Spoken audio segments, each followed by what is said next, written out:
You are 12 years old, playing barefoot in the sun-baked dirt outside your family's shack in the year 1570 of the Ming Dynasty.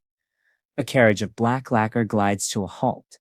A figure in silken robes emerges, his face a mask of stone, his eyes like those of a butcher scanning the day's meat. He is here for you. He poses no questions. Instead, he commences his inspection, prying at your teeth, examining your feet, your skin, as if you were livestock on auction day. Then he carelessly tosses a sack of silver to your father, and in that instant, you are gone. Sold, not to be a bride, not even to be a servant, but to become a concubine. Your mother's sobs become a distant sound as the cart rattles onward, her face a blur of tears and dust. You are only 12, barely old enough to braid your own hair, and now you are nothing more than cargo destined for the Forbidden City. The air is thick with the stench of sweat and horse dung, and your stomach churns, not merely from hunger, but from the chilling rumors you have overheard. Girls like you, they say, never return. You arrive before a towering gate, as red as fresh blood, where eunuchs with frigid eyes herd you forward like cattle. Stripped naked, you stand shivering while they poke and prod your skin and feet. One girl is sent away for a slightly crooked nose. Another is chosen because her feet are deemed small enough for binding. Yes, foot binding. A process where they will crush your bones into the shape of a lotus, so you might hobble prettily for the emperor. It sounds delightful, does it not? It is not. It is a form of torture that will leave you screaming for weeks on end. You pass the inspection by a narrow margin. Now you find yourself within the harem, a labyrinth of silk-draped walls and whispered threats. The older concubines stare, their eyes as sharp as daggers. They are not your allies. They are your rivals, and they would gladly sell their own children to secure their position in the emperor's bed. Your first task, to serve tea to a senior consort, who strikes you across the face for pouring too slowly. Your cheek stings with shame and pain, but tears are a luxury you cannot afford. The rules here are brutally simple. Obey, charm, survive. A single misstep doesn't mean you are out of a job. No, it means you are dead. Perhaps starved, perhaps tortured in the most unimaginable ways. The girl beside you whispers of a concubine who spilled wine on a nobleman. She simply vanished. The rumors claim she is now buried beneath the palace floors. You are learning with startling speed. This is no palace. It is a battlefield, and you are armed with nothing but your own face.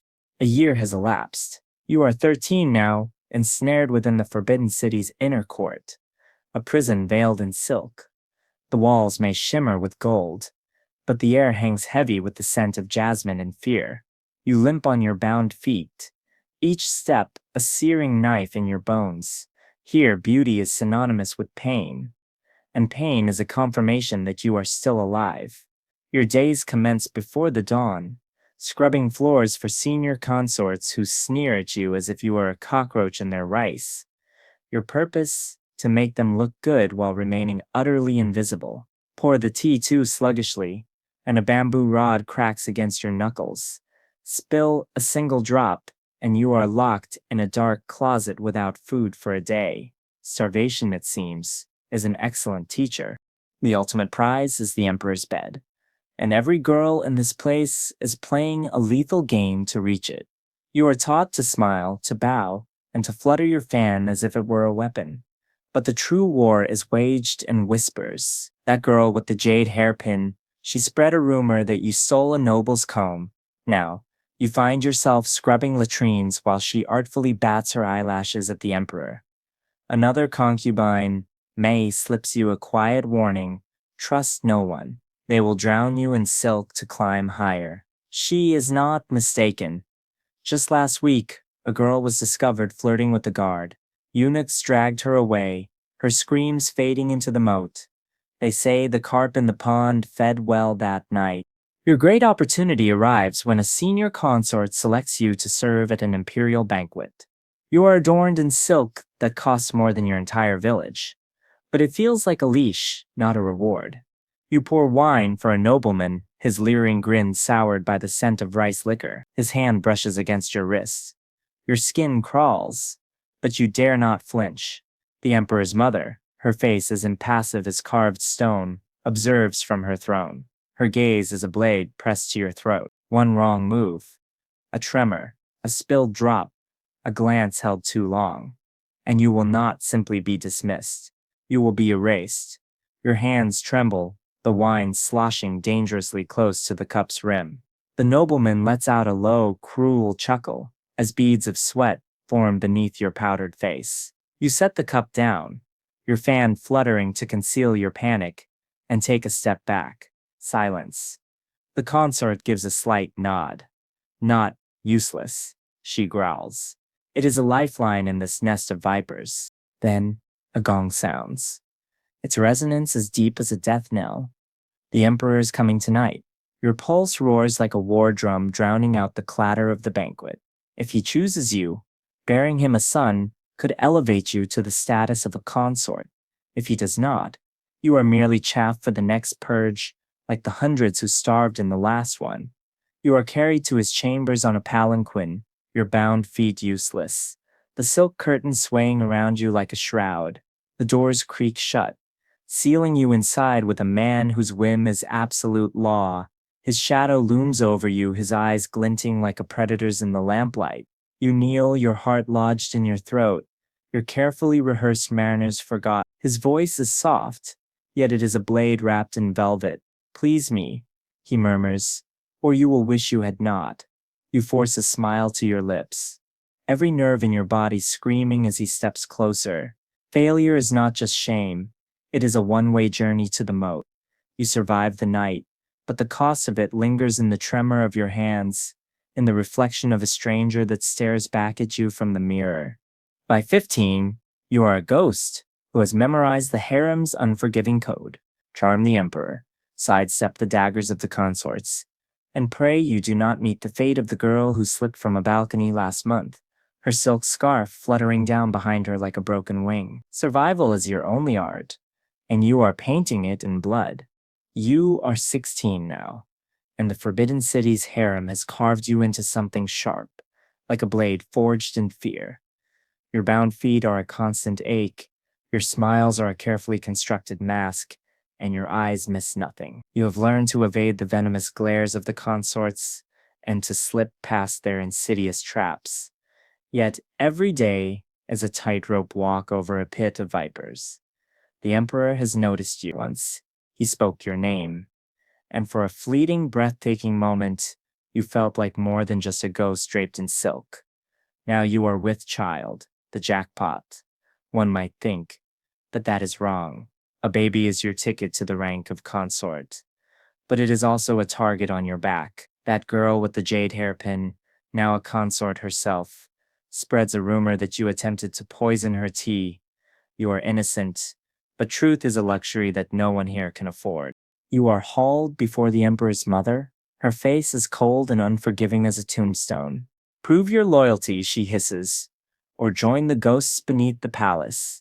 Your heart hammers against your ribs, but you bow, your voice steady as you swear your innocence. A eunuch's whip hovers near, ready to tear your skin if you show a hint of fear. By some miracle, a servant girl steps forward to vouch for you. She saw you pour the tea, it was clean. You are spared, but the message is seared into your mind. You are one lie away from a noose. You give birth to a son, and the palace buzzes like a disturbed hive. A male heir could render you untouchable, but it also paints a bull's eye on your infant's tiny head. You cradle him in secret, whispering promises you know you cannot keep, while rumors swirl of rival consorts slipping poison into cradles. Sleep has become a stranger. You jolt awake at every creak of the floorboards, expecting a knife in the dark. The emperor summons you again, and once more you are carried to his chamber, the silk curtain swallowing you like a grave. You charm him, your fan fluttering, your voice as soft as moonlight, and he smiles. You are named a low-ranking consort. Congratulations, you have climbed one rung higher in this hell, but the higher you rise, the harder they will push to make you fall. May your only ally, warns you of a plot.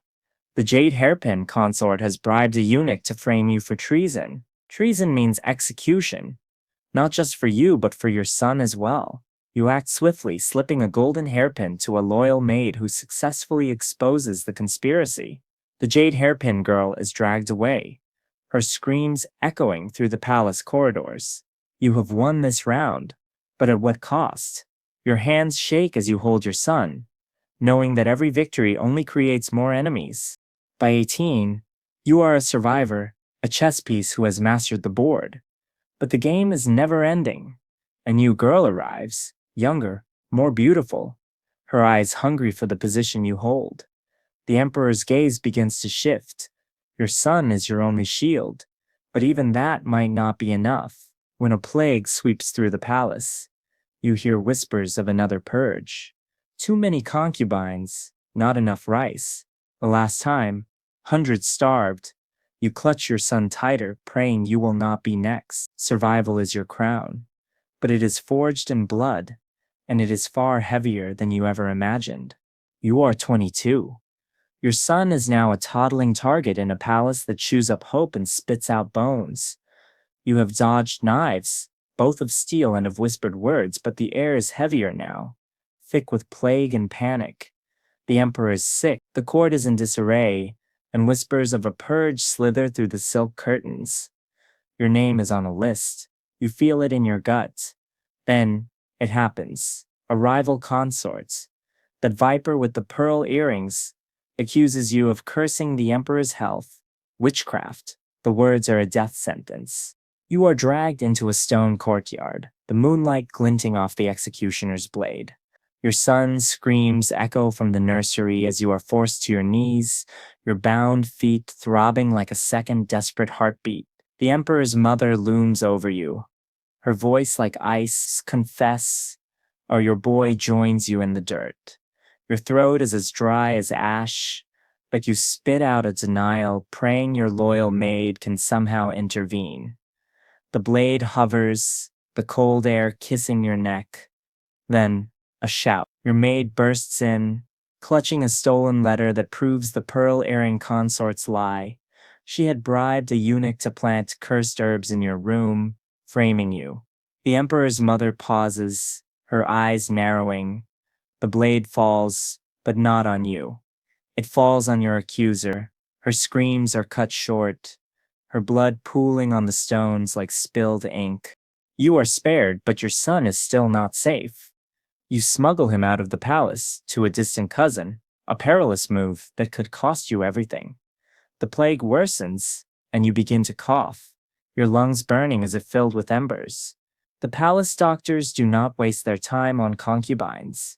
By the age of 25, your body is breaking, your bound feet are infected, your joints ache from years of kneeling, and your lungs are scarred by disease. You are no longer the Emperor's favorite. A new girl has taken your place, her laughter echoing in the halls where yours once stood. But you have left your mark. Your son is alive, hidden, perhaps even free.